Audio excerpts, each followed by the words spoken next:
Hello everyone, good evening. This is Jiten Sanger and you are watching the Brain Box. दोस्तों, आज के इस video में एक बहुत ही इंटरेस्टिंग स्टोरी के बारे में हम चर्चा करेंगे, जो कि है एक इम्पॉर्टेंट लेसन एमपी टेट वर्ग 2 लिटरेचर सीरीज के अंतर्गत ईश्वरन द स्टोरी टेलर। जैसा कि नाम से ही पता चल रहा है कि ये एक कहानी है एक व्यक्ति ईश्वरन की, जिसे कहानी कहने का बहुत शौक़ होता है। जी हाँ, हम एक ऐसी कहानी सुनाने वाले हैं जो कहानी सुनाएगा ईश्वरन, यानी भूत प्रेत से संबंधित बहुत सारी कहानियाँ हमें इंटरेस्टिंग लगती हैं। तो एक इम्पॉर्टेंट और इंटरेस्टिंग कहानी आपके समक्ष प्रस्तुत होने वाली है, तो वीडियो को लास्ट तक देखें और इस चैनल को सब्सक्राइब करें। चलिए दोस्तों, बिना देरी किए शुरू करते हैं ये important story, Eswaran the story teller. कहानी मैं नहीं बल्कि ईश्वरन सुनाएगा। ये ईश्वरन कौन है? तो भाई ये कहानीकारक है। कहानीकारक मतलब कि जो कहानी को सुनाता है। इसलिए आज के चैप्टर का नाम भी हमारा है ईश्वरन द स्टोरी टेलर। यार मतलब ये एक अद्भुत प्राणी है, क्योंकि जब भी इसे कोई कहानी सुनाना होता है ना, ये इस तरह से कहानी को सुनाता है मानो जैसे हॉलीवुड की कोई भूत या फिल्म की स्क्रिप्ट सुना रहा हो, ऐसा रिप्रेजेंट करता है ये। फॉर एग्जांपल, अगर इसे कहना हो कि रास्ते पे एक पेड़ टूट के गिरा हुआ है, जब मैं रास्ते पे जा रहा था तो एक पेड़ टूट के गिरा हुआ था, मैंने उसे देखा, तो वो कुछ इस तरह से तुम्हें बताएगा। जरा गौर से सुनना। मैं एक बार चल रहा था, एक सुनसान रास्ता था और मैं उस पर जा रहा था। अबे कितना चलेगा? हाँ सुना रहा हूं ना। मैं उस पर चल रहा था, फिर तभी मैंने देखा सामने एक राक्षस पड़ा हुआ है। उसने अपने हाथ फैला रखे हुए हैं। मैं डर गया, मैं घबरा गया, लेकिन मैंने हिम्मत नहीं हारी। मैं फिर भी धीरे धीरे धीरे उसके पास गया। फिर मैंने देखा, यार वो तो भूत ही नहीं था, वो तो राक्षस था ही नहीं, वो तो पेड़ था भाई। पेड़ गिरा हुआ था सामने पर और उसके डाल्स निकले हुए थे, मतलब कि उसकी तो डालियां निकली हुई थी। यार मतलब इस तरह से वो कहानी सुनाता है। तो क्यों, यह है ना अद्भुत प्राणी। तो चलो यारो, आज के इस कहानी को शुरू करते हैं। ईश्वरन जो है ना, वो नौकर है महिंद्रा का, यानी कि महिंद्रा इसका मालिक है। तो महिंद्रा जो है ना, वो जूनियर सुपरवाइजर है फ्रेम का। तो इसीलिए उसको अलग अलग जगह यानी कि अलग अलग कंस्ट्रक्शन साइट्स पे जाना पड़ता है, क्योंकि वो सुपरवाइजर है। जैसे कि उसे फैक्ट्रीज, ब्रिज और डैम्स के कंस्ट्रक्शन साइट पर जाना पड़ता है। और इसका काम ये है कि जो भी वहां पे एक्टिविटी हो रही है, जो भी वहां पे काम वगैरह हो रहे हैं, उस पर जाके ये नजर रखे और उसके देखे। इसीलिए ना उसको यहां से वहां शिफ्ट करते रहते हैं। एज ए सुपरवाइजर उसे इधर उधर शिफ्ट करते रहते हैं और वो यहां वहां जाते रहता है।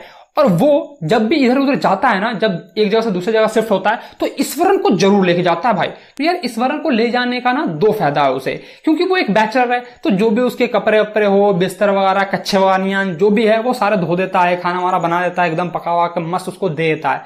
तो एक तो वो ये काम करता है। दूसरा, उसे वो स्टोरी उसे बहुत ज्यादा पसंद है उसे।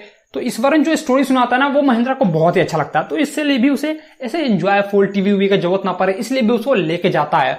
और तीसरी उसमें एक ईश्वरन में ये खूबी है कि तुम यार उसे कहीं भी ले जाओ, मतलब रेगिस्तान में क्यों ना ले जाओ, मतलब वो कहीं भी तुम ले जाओ उसे, कहीं ना कहीं से वो सब्जी वगैरह का, वेजिटेबल वगैरह का जुगाड़ कर लेगा और बहुत ही अच्छे पकवान, मतलब कि बहुत ही अच्छी कुकिंग करके महिंद्रा को खिलाता है। इसलिए महिंद्रा ना उसे हमेशा उस ईश्वरन को हमेशा अपने साथ लेके जाते रहता है। ठीक है, अलग अलग साइड्स पे लेके जाता है। और ईश्वरन भी यार मजे से उसका सारा काम करता है। और जब सारा काम खत्म हो जाता है, जैसे कि घर के कपड़े धोने, बर्तन धोने, खाना वाना बनाना, उसके कपड़े वपड़े कच्चे बच्चे धो धा के सुखा उखा देना, और जब सारा काम कर लेता है ना वो, तो वो एक तमिल बुक पढ़ता है, तमिल थ्रिलिंग बुक पढ़ता है। जो मोटे मोटे बुक नहीं होता तमिल में लिखे 100-100 पेज के, वो बुक पढ़ता है भाई। और जो एक्सप्रेशन से, जिस तरह से बुक में लिखा होता है, उसी ढंग से वो पढ़ता है और दूसरों को भी ना उसी ढंग से सुनाता है, ताकि उसे ना मजा आए, एक इंटरेस्ट जगा देता है उसके अंदर में। जैसे कि मैं तुम्हें सुनाता हूं भाई ये कहानियां एकदम मसाले मार के, उसी तरह से वो भी सुनाता है। तो यार वो एक बार बताता है कि जिस जगह से मैं आता हूं, ईश्वरन बताता है महिंद्रा को कि जिस जगह से मैं आता हूं ना, वहां पर टिम्बर, यानी कि जो टिम्बर एक तरह की लकड़ी होती है, वो फेमस है। यानी कि टिम्बर के लिए वो जगह फेमस है जहां से मैं आता हूं। और वो जो टिम्बर है ना, वो हाथियों के हेल्प से, यानी कि हाथियों के द्वारा उसे इधर से उधर शिफ्ट किया जाता है। तो एक बार की बात है यार, जब हाथियां शिफ्ट कर रहे थे, जब हाथी से वो टिम्बर को, उस लकड़ी को खींच के लेके जा रहा था, तो एक हाथी उसमें से पागल हो जाता है। और पागल होने के बाद क्या होता है भाई, वो इधर उधर भागने लगता है। रास्ते में सारे सब्जी वब्जी के जो भी फ्रूट वगैरह के शॉप होते हैं, जो भी दुकान होते हैं, सब तोड़ वोड़ देता है। और तोड़ते वोड़ते, सब चीज को तोड़ते वोड़ते एकदम एक बार स्कूल में पहुंच जाता है। और उस स्कूल में पहुंचने के बाद जब वहां पे जाता है और इधर उधर तोड़ने लगता है तो जितने भी वहां के स्टूडेंट और टीचर है वो छत पे चढ़ जाते हैं डर के मारे। मतलब यार उनकी तो फट जाती है और वो छत पे चढ़ जाते हैं। और मैं भी उसी छत पर था और वहां से मैं उस हाथी को देख रहा था जो वो पागलपंती कर रहा था, मैं उसे देख रहा था भाई। फिर मैं भी डर गया, सारे बच्चे एकदम से डरे हुए थे, एकदम घबराहट से तरीके से उस स्टोरी को सुना रहा था वो, तो सब डरे हुए थे। फिर मैंने देखा यार सब डरे हुए हैं, बिल्कुल ही डरे हुए हैं, कोई कुछ नहीं कर रहा, बस उसे एब्जॉर्ब कर रहा है। फिर मैंने हिम्मत किया और मैं सीढ़ियों के द्वारा नीचे गया, सीढ़ियों से नीचे गया। मैंने हाथी को देखा, हाथी मुझे देख रहा है, मैं हाथी को देख रहा हूं, लेकिन फिर भी मैंने हिम्मत नहीं हारी और मैं उसके पास गया और जो उसका तीसरा फिंगर है, पैर का जो उसका तीसरा फिंगर है, उसे मैंने एक डंडा कस के दिया। बस हाथी तो शांति हो गया भाई। और फिर हाथी शांत होने के बाद चुपचाप लेट गया और बस इतना पे ही वो कहानी को स्टॉप कर देता है। इस बार कहानी को स्टॉप कर देता है और महेंद्र से कहता है अरे चलो यार अब भोजन करते हैं, मतलब रात का डिनर कर लेते हैं, बहुत सारा रात हो गई है यार। मतलब वो इसलिए रोक देता है क्योंकि उसका एक ट्रिक होता है, क्योंकि वो चाहता था कि महेंद्र के अंदर में एक सस्पेंस क्रिएट हो जाए कि भाई आगे क्या हुआ, जब तुमने डंडा मारा हाथी को तो आगे क्या हुआ। इस तरह का सस्पेंस क्रिएट कर रहा था महेंद्र के अंदर में ईश्वरन। इसलिए वो चुपचाप जाता है और खाना वाना लगा देता है। फिर महेंद्र पूछता है भाई कहानी तो सुना तूने, वो मारा हाथी को, उसके बाद क्या हुआ, कहानी तो सुना। लेकिन ईश्वरन कहता है अरे नहीं पहले खा लो यार, खा लो, कुछ नहीं पहले खा लो। तो बोलता महेंद्र, फिर कहता है अरे नहीं भाई सुना दे यार, बहुत ही मजा आ रहा था, सुना दे।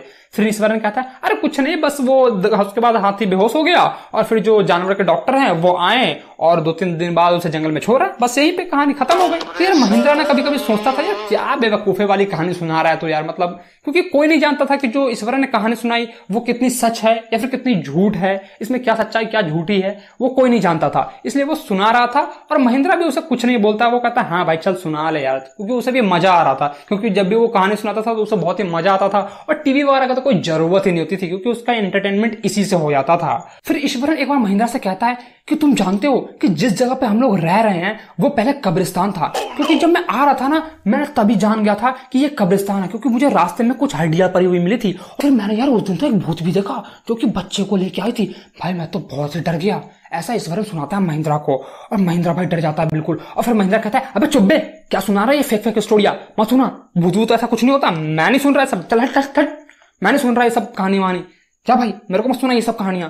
और वो गुस्सा हो जाता है और ईश्वरन को डांट देता है और फिर वो जाकर सो जाता है। ईश्वरन भी जाकर सो जाता है चुपचाप। और सुबह जब महेंद्र उठता है तो वो कहता है यार मैंने खामखा ईश्वरन को डांट दिया, वो बिल्कुल मतलब उदास होगा। लेकिन वो देखता है कि जैसे ईश्वरन पहले था आज भी वैसा ही है और एकदम मजे से काम वाम कर रहा है और फिर ऐसे ही जिंदगी कटती रहती है, वो इधर उधर करते रहता है। लेकिन उसे यार डर लग जाता है, महेंद्र को डर लग जाता है। तो जब भी वो रात में जब खिड़कियां खोल के देखता है तो उसे डर लगता है, फिर वो खिड़की बंद करके सो जाता है। तो जब भी पहले क्या होता था ना, जब उसके फुल मून आता था तो वो नेचर को एंजॉय करता था, बाहर देखता था। लेकिन जब से ईश्वरन ने ये कहानी सुनाई कि ये कब्रिस्तान है और यहाँ पे भूत वगैरह रहते हैं जहाँ पे हम लोग अभी रह रहे हैं, तो मतलब यार उसकी तो फट जाती है और वो जब भी खिड़की के बाहर देखता है वो बिल्कुल डर जाता है। फिर डरने के बाद वो कमल मंथान के सो जाता है और ऐसे उसकी जिंदगी कटती रहती है। फिर वो एक दिन सडनली देखता है कि एक आवाज आ रही है। फिर उसे लगता है यार ये बिल्ली की आवाज है, लेकिन वो कहता नहीं बिल्ली तो ऐसी आवाज नहीं करती। फिर वो बाहर देखता है और जैसा ही देखता है वो देखता है कि एक औरत के हाथ में बच्चा है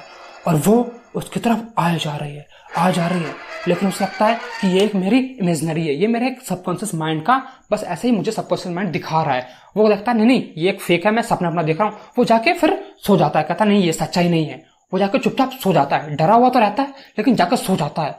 और फिर सुबह ईश्वरन आता है और कहता है मालिक मैंने आपको बताया था ना ये कब्रिस्तान है, यहाँ पे भूत वगैरह है। और उसने तो आपने मेरा विश्वास नहीं किया था, लेकिन कल तो आपने देखा ना। फिर तो भाई उसकी और ज्यादा फट जाती है और वो बिल्कुल डर जाता है। फिर महेंद्र जाता है अपने ऑफिस में और रिजाइनिंग लेटर देता, कहता भाई मुझे नहीं रहना ये भूतिया जगह पे, मैं नहीं रह रहा। वो रिजाइनिंग लेटर देता और चुपचाप वहां से चला आता है। तो बस यार आज की कहानी यहीं पे खत्म होती है।